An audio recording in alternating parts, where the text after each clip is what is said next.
Hello दोस्तों, I am नवीन और इस वीडियो में मैं करने वाला हूँ क्लास 10th का क्वेश्चन जो कि मैंने chapter A related to circle से लिया है और इसे सीबीएसई ने 2012 में पूछा था। तो चलिए शुरू करते हैं। देखिए सम में हमें दिया है if the area of a circle is equal to the sum of area of two circle of diameter 10 centimeter and 24 centimeter then find the diameter of large circle. तो देखिए सम में हमें ये बताया है कि एक बड़ा सर्कल है और इस बड़े सर्कल का जो एरिया है वो दो छोटे सर्कल के एरिया के बराबर है। तो उन दो छोटे सर्कल में एक सर्कल का डायमीटर 10 सेंटीमीटर है और एक सर्कल का डायमीटर 24 सेंटीमीटर है। तो हमें ये बताना है कि इस बड़े सर्कल का डायमीटर क्या होगा। हम प्लस का साइन यूज़ कर सकते हैं। यहाँ पर जो दोनों छोटे सर्कल है हमारे ये, इनकी रेडियस को R1 और R2 मान लेता हूँ मैं। तो मैं इसे मेंशन कर देता हूँ कि let R1 and R2 be the radius of two given circles.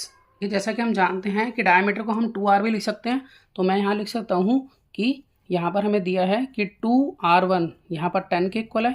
तो R1 निकालने के लिए हम क्या करेंगे, 10/2 यानी कि 5 और ये होगा सेंटीमीटर में। उसी तरह से 2R2 ये हम लिख सकते हैं, ये 24 के इक्वल है क्योंकि डायमीटर 24 है। तो 2R2 लिख सकते हैं इसको। तो R2 की वैल्यू निकालनी हो तो हमें 24/2 करना होगा। तो कट करके आएगा 12 सेंटीमीटर। और साथ ही ये जो बड़ा सर्कल है इसकी रेडियस को मैं बिग R से लिख लेता हूँ। तो मैं यहाँ पे लिख लेता हूँ कि let R be the radius of large circle. अब देखिए आगे हमें ये दिया हुआ है कि एरिया ऑफ लार्ज सर्कल ये इक्वल है एरिया ऑफ, पहले हम यहाँ पे लिखेंगे sum of area of two given circles. तो देखिए अब हम यहाँ पर फॉर्मूला पुट करेंगे। तो एरिया ऑफ लार्ज सर्कल के लिए हम लिख सकते हैं पाई, यहाँ पे बिग आर का यूज़ करेंगे, स्क्वायर पाई आर स्क्वायर होता है इसलिए हमने बिग आर लिखा है क्योंकि इसके लिए हमने जो रेडियस है उसको हमने इस आर से डिनोट किया है, बिग आर से।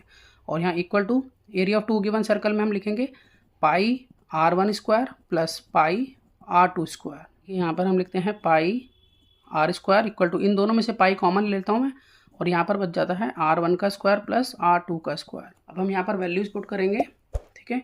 तो यहाँ पर देखिए पाई से पाई तो ये कैंसिल हो जाता है यहाँ पर, और यहाँ पर आर स्क्वायर इक्वल टू, यहाँ R1 हमारा 5 था तो इट मीन्स 5 का स्क्वायर प्लस R2 हमारा 12 था तो यहाँ 12 का स्क्वायर।